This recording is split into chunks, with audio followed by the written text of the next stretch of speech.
following program is available in high definition on Channel 700. This program is designed and produced by the community with the support of TV Cogeco.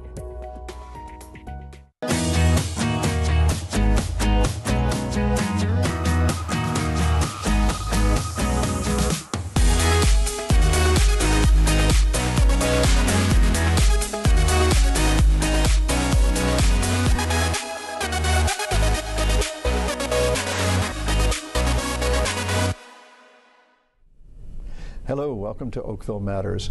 This is local television that focuses on Oakville and the things that matter to us here in Oakville. Today we're going to talk about a branch of policing that's very growing, it's a fast-growing branch of policing, and with us to do that are the Deputy Chief of Halton Police Service, Duraiappah, Terry McGurk, who's from St. Joe's Health, and Nick Milinovich, who's an inspector in charge of community mobilization.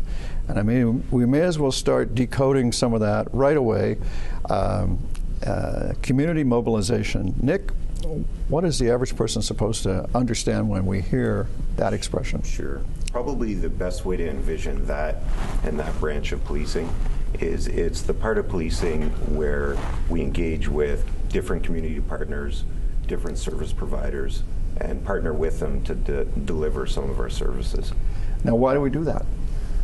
To be quite honest with you, we do it because those people we are partnering with are better positioned sometimes and better equipped to assist us in addressing some of the issues that we're working on, much like mental health.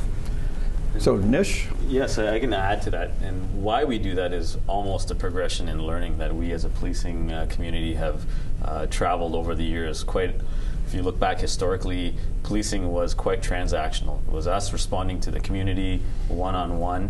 And what we have learned is that the problem solving needs to be collaborative. It's not necessarily us and the people involved, but it is often other community partners that help to resolve it. So this is the paradigm shift that we have over time. So we've gone from catch and jail to catch and release to catch and cure? Well, in some cases, we have our partners assisting with that.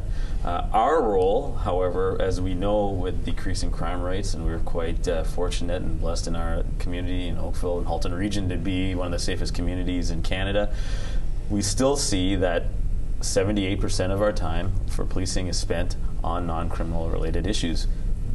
In order to reduce that demand, we need to have either bilateral partnerships like we're doing with St. Joe's or multi-sectoral partnerships like we're doing in Halton. Well, I only know of two, there's probably more, but I only know of two threads that have come together to be woven into this new style of community policing, and one of them starts with you, Terry. Why don't you talk about how you came to bring COAST into existence? Yeah, so and what it is. A number of years ago, COAST stands for Crisis Outreach and Support Team. We partnered with the Halton Regional Police to develop an outreach program, a mobile crisis service. And that crisis service has been in Halton for quite a while, and we respond to residents in Oakville that may be in a crisis of some sort, either a situational crisis or something like a mental health issue. And in that team, we actually respond within 24 hours. We try to get there as soon as possible. And then more recently, we've partnered with the Halton Regional Police to develop a much more rapid kind of assessment process called Mobile Crisis Rapid Response Teams. And that's a partnership with the Halton Regional Police and St. Joseph's Healthcare. So now how does that, St. Joe's is part of a LIN, a local health integration network. That's right. That's keyed out towards the Hamilton side. Yes. Whereas, and only Burlington is in that, that's right. that LIN. Yep.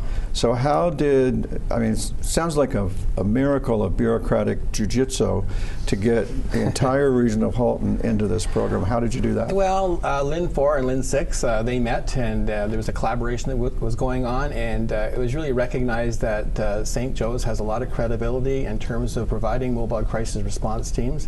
And so we partnered with the LIN 6 and developed that. Rather than just us responding to Burlington, we know that the Halton Regional Police respond to the entire region, so we decided to actually take a look at how we could respond to all of Halton, including Oakville. So normally, if you're a normal Canadian cynic, you wouldn't expect a bureaucracy to be able to be that flexible. No, it was fantastic. It was a great experience, and it was really great that we had this collaboration that came together. Okay. Now the other thread was this observation, must be going back not quite 10 years, maybe 8, 9, 10 years, by the chief of police in Saskatchewan and Prince Albert, McPhee, who noticed that a ton of police work was being delivered, like 80% or 78%, but a huge amount of what the police did had nothing to do with crime. And he wanted to create these, he called them, I think, situation tables. I saw him present right after I became mayor 10 years ago, so that's about how old this is. And his pitch at the time was that police were the most expensive possible way to respond to non-crime situations, and did we really want to do that? And by collaborating with community agencies, the right responder was going to be sent instead of the police. And so there's a giant presumption that we were going to save money.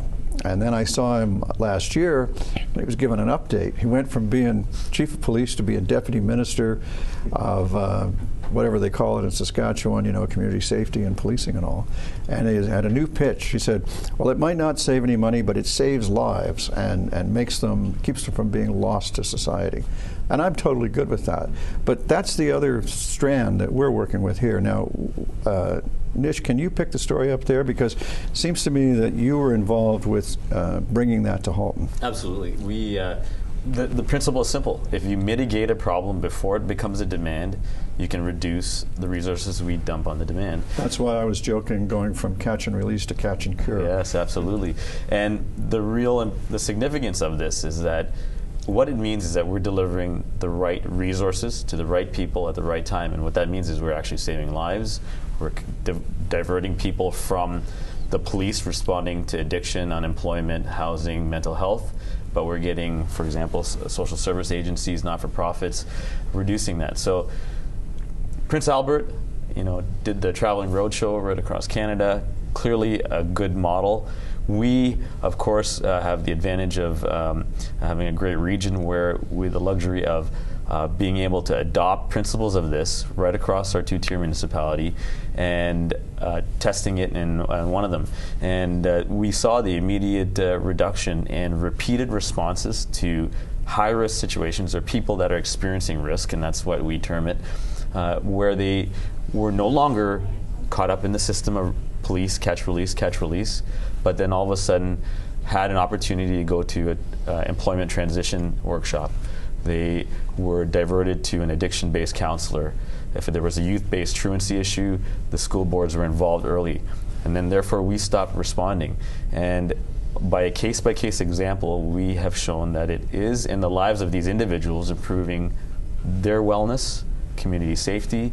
And as a result, fast forward, now we have this, which Prince Albert called a hub. Hubs are almost an overused term. We've entitled it an acronym for Community Mobilization and Engagement called the COMMAND, and that exists in all 4 municipalities and is meeting the needs of each of our communities, and each of our communities has a distinct need. Some may be more, as we go into the west end of the region and the Burlington, higher seniors population. We have a great influx of diverse and ethnic communities in both in Oakville and North Halton. So we are able to tailor our social service interventions and risk mitigation to meet the needs of the communities. It's a fantastic initiative, and we're quite proud to see it now exist regionally. I saw some estimates that, all across, I've been to a couple of national conferences where they talk about this split between police dealing with crime and police dealing with non-crime, and it's usually around 80% is the amount of police work that's not related to crime. And then in that chunk, about 20% is what I often hear for the mental health piece. So we're talking about 1/5 of police work, I think. Is that your experience here? At least that. I would say probably closer to 1/3 if you're able to incorporate things that you could attribute some element of mental health being the result of. Like often people have concurrent issues. As I mentioned earlier, it could be addiction, which then leads to mental health, or they could be concurrent in that they have mental health and addiction issues.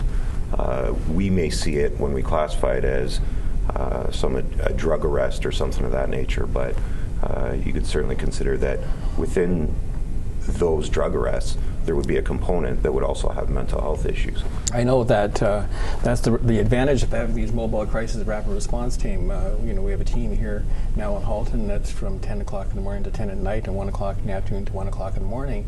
And this partnership with a police officer and a mental health professional responding within 10 to 15 minutes to a mental health crisis, has really been very effective. It also can divert people from the emergency room for people that do not have to go to the emergency room and look at other alternatives of care in the community.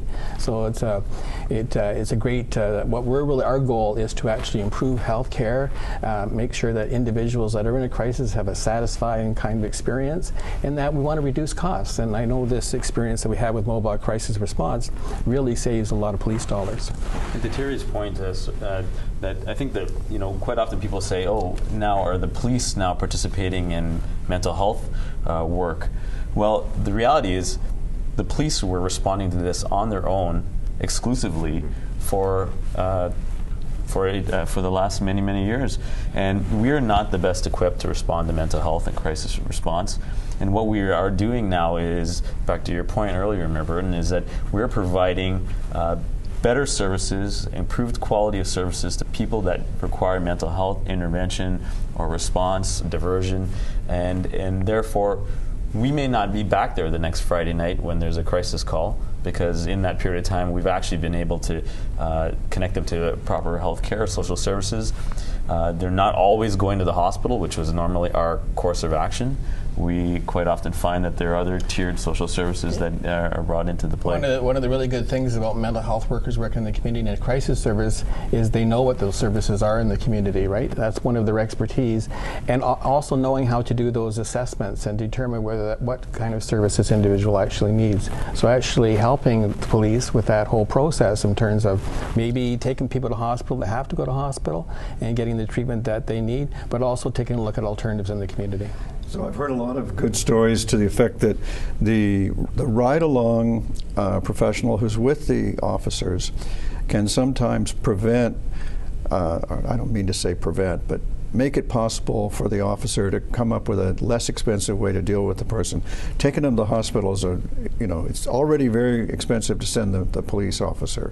Taking them to the hospital really compounds the expense side of it, right? And if the social worker or the mental health worker can divert the problem right on the spot, everybody's won.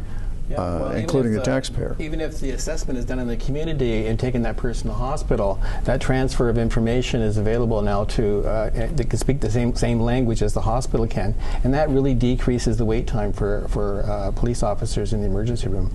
So this program has actually helped reduce wait times for police officers and having police back on, in the community and doing what they should be doing and making the community safe. And that's an important piece too that Terry mentioned, in that we've already started to recognize that the wait times, because of that common language that's being spoken when they do take an individual to the hospital, is starting to occur, and quite substantially in some cases, so we're happy with that. Explain that a little more. I'm not sure I get it. So essentially, the MCERT, or the crisis response team, if they do decide that an individual does have to be apprehended and taken to the hospital, may have a registered nurse who's a crisis nurse speaking to another registered nurse at the hospital, and the two of them, because they speak the same language, have made the same assessments and arrived at the same conclusion. It expedites the whole process for everybody. And I also know that you have designated officers working with these teams, so these teams develop this relationship with each other. Police and mental health professionals develop this relationship. So the police officers become so expert in terms of responding to a mental health crisis, right? Because they're doing it all the time with the mental health professional. And the feedback has always been very positive from families and from clients. So I saw a picture several years ago of like 6 Halton police cruisers stacked up waiting at Joe Brandt to be processed, I guess. What's happened to that?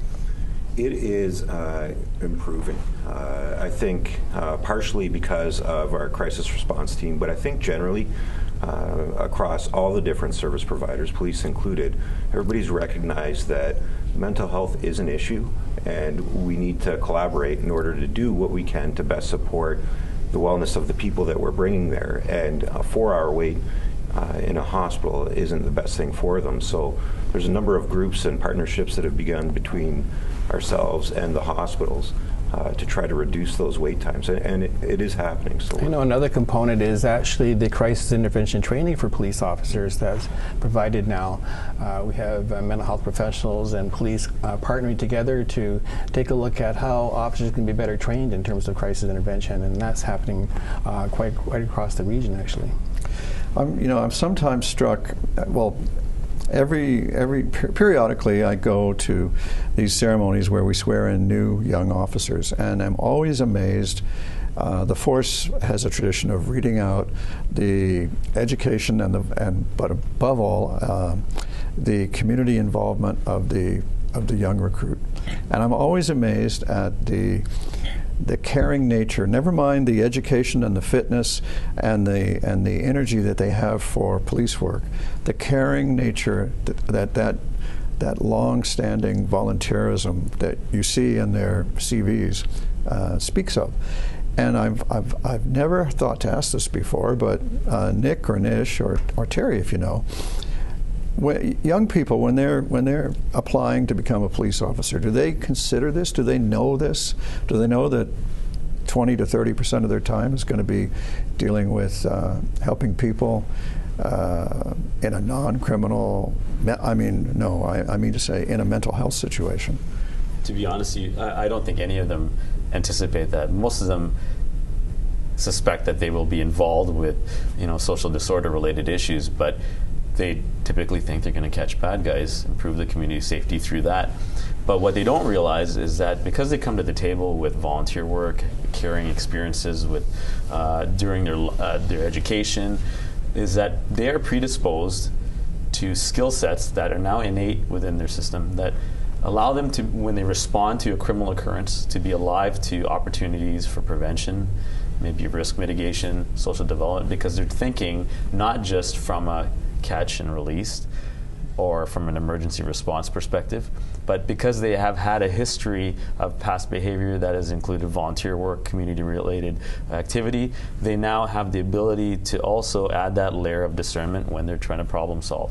And that's what we try to tell them now is, you were hired out of thousands of applicants as the best because you have these skill sets, and we're going to utilize them in policing now. And policing's changed. This is part of the paradigm shift that you see right here. But the profile of care seems to be crucial to being able to adjust to this? Absolutely. I think so, because in the end, Nick, myself, or Terry are not at the roadside with them on a midnight when they're responding to a crisis call. It's upon some of these 22, 23-year-old officers to, on their own, apply problem solving that is also inclusive of understanding root causes, how to collaborate, bring other people into problem solving. We've asked them and have equipped them with the resources they know right from the cruisers or quick reference sheets how to access all these social services and resources. And we've given them the large responsibility to apply that skill set in decision making. And so that is a continuum of skill sets that we benefit from and the community benefits from. So Nick, when you were a young recruit, what did you think you were going to do? When I was, much like the deputy mentioned, I thought I was going to go and catch bad guys. And if I'm honest, that's what I did for my first couple of years. It's what I focused on. I guess my career, the progression of it, kind of reflects where some of the things have moved us towards. In that, I then went to a drug office and worked in the drug and guns and gangs office and did investigations for approximately 10, 11 years. They were all geared towards finding the bad guy. But during that time, I realized that I could be a lot more effective in supporting our community's wellness if I included other prevention pieces or other partners so that I didn't have to even try to find the bad guy, and I could help him so they would never become a bad guy. And that's really where I started to get interested in community mobilization. The thing that's been most amazing to me in my 4 or 5 years of close association with the police, since I went on the board in 2010, has been my discovery that the people leading the charge to work at prevention and getting at the roots of crime have been police. And I remember a couple of years ago we had this national conversation going on where one side of the conversation was ridiculing the idea of worrying about the roots of things, and the other side of the conversation was saying, well, we've got to get at the root or we'll be busy forever with this problem. The police, for anybody who doesn't like chasing the roots of things, you got the police to blame, and that's because they see it every day and they realize that they need to do it. So I'm really struck by the leadership that the police have shown in what, after all, to the average person, I think sounds like sociology or something with, which is a dirty word in some circles, I recognize. But Terry, how did you come to this? Well, I started working in crisis about 18 years ago, and in Hamilton, and it really was a response of some tragic events that actually happened in the Hamilton community, where I know a little boy, a little 2-year-old boy, was murdered by someone who was quite mentally ill, and that little boy, his mother was a colleague of mine. She was a psychologist, and I was devastated when I saw that happened. So I did have this opportunity to take that into consideration and also take a look at what was happening across Canada, and that's where the whole concept of working very closely with police services and developing a crisis outreach team, because not everyone is able or willing to sort of seek out mental health services. Still a lot of stigma around mental illness, and so my feeling was we had to go to them. We really had to go to them, and this partnership with police started about 18 years ago, and it's been fantastic. And now we've had these coast-like programs and now mobile crisis rapid response, and we're trying to replicate that in other communities, because we really feel that's the way it should go. We should be reaching out to people in the community quickly and try to prevent things from happening.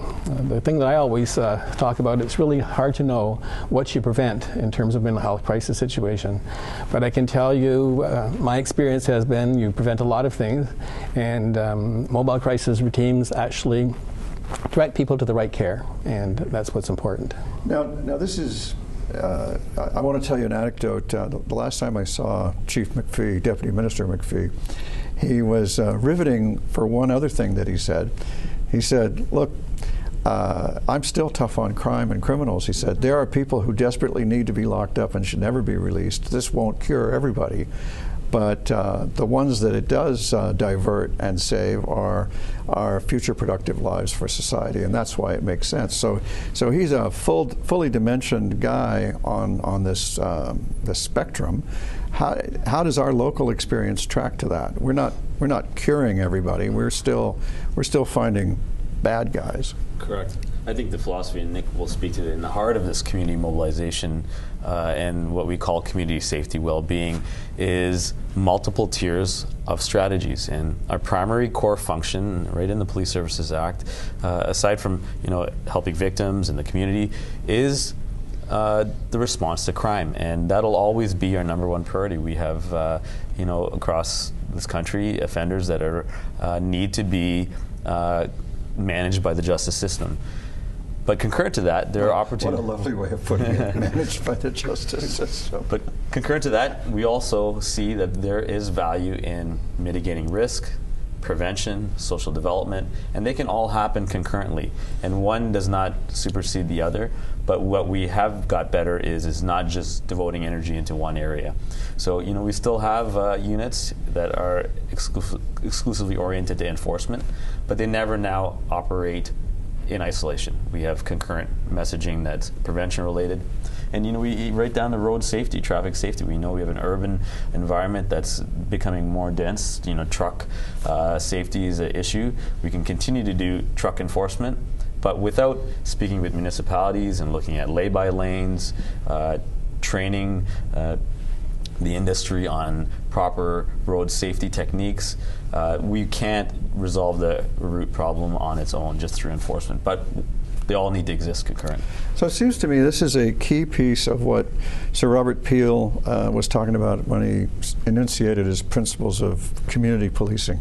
And there's 9 or 10 or 12 of them. I can't remember them all, but the one that I never forget, it goes something like this: the community cannot have more policing than it will tolerate. It can't have more policing than it wants. I mean, help me with this. Yes. The community will not have more policing than it wants or cooperates with. What's our secret here? Because it seems to me in Halton we have a stronger ethic of community policing and a stronger community bed for policing and cooperation. Why is that? Well, you know, Nick can speak to this too. We have had a history of having sound relationships with a variety of different areas of our community, whether it be our diverse communities in all of our municipalities. And the concept of just resting on those laurels will not carry us into the future. We know we have to be ahead of it. And to your point, I think Sir Robert Peel's principle spoke to the necessity for engagement. There has to be participation. And you know, we have a sort of, our partnership with St. Joe's is a bilateral relationship to resolve a problem, but we know concurrent to that we need to have community members within certain communities involved with problem solving, and that means it's not just the police, it's not just St. Joe's, it's involving the community in the resolution of problems. And that is the spirit, I think, of what Sir Robert Peel is asking. It's not too much of the police. It's not more than they need. And the answer to that is they need to be part of the solution. And that's the stakeholders in the community. They all have to be involved. You're right. Well, you really see, you know, if you choose to see what you did and what St. Joe's did as the community coming to the police and the police responding, I think Mr. Peel would be happy. And I hope that you've enjoyed this conversation about community safety and the way mental health plays a role in it. And I hope you'll join us next time on Oakville Matters.